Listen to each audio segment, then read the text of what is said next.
real quick, guys, what to look for in your first gun if you're like getting into it now and you have zero idea of what to expect out there. There can be a lot of different options that can become overwhelming, but I like to simplify what I think is important as far as features go.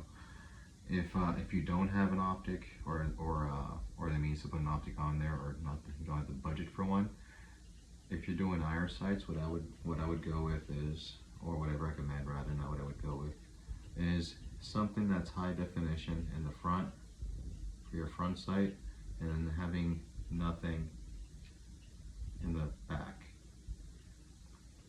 The reason behind that is it's less work for your vision to do when it comes to aligning stuff, and then also with experience and practice, you can start figuring out how to maintain target focus and have that be easier of a acceptable sight picture, if that makes sense so far. If not, shoot me a message and I can be happy to explain that or come train. And then I want a trigger that's manageable. When I mean manageable, I want it to be heavy enough where I'm not pressing it by mistake or increasing the likelihood of me pressing it by mistake.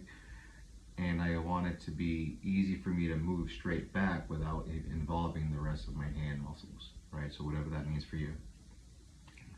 I want controls that I can get to, right? Whether it be the magazine release or the slide release.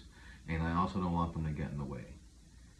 And to elaborate on that, you know, your buttons, you can go with guns that have the buttons that are really big, and then the way you grip it will drop your mag out by mistake. You don't want that. And or you can have a slide release here that's so big or so far back that your grip makes you hold on to it, and then your slide's not locking back on your last shot. That can also become problematic. So, I mean, that's pretty much it. Something that's easy on your eyes, trigger you can get to without having to disturb what you're seeing. And something else I actually didn't touch on is I want enough gun to hold on to.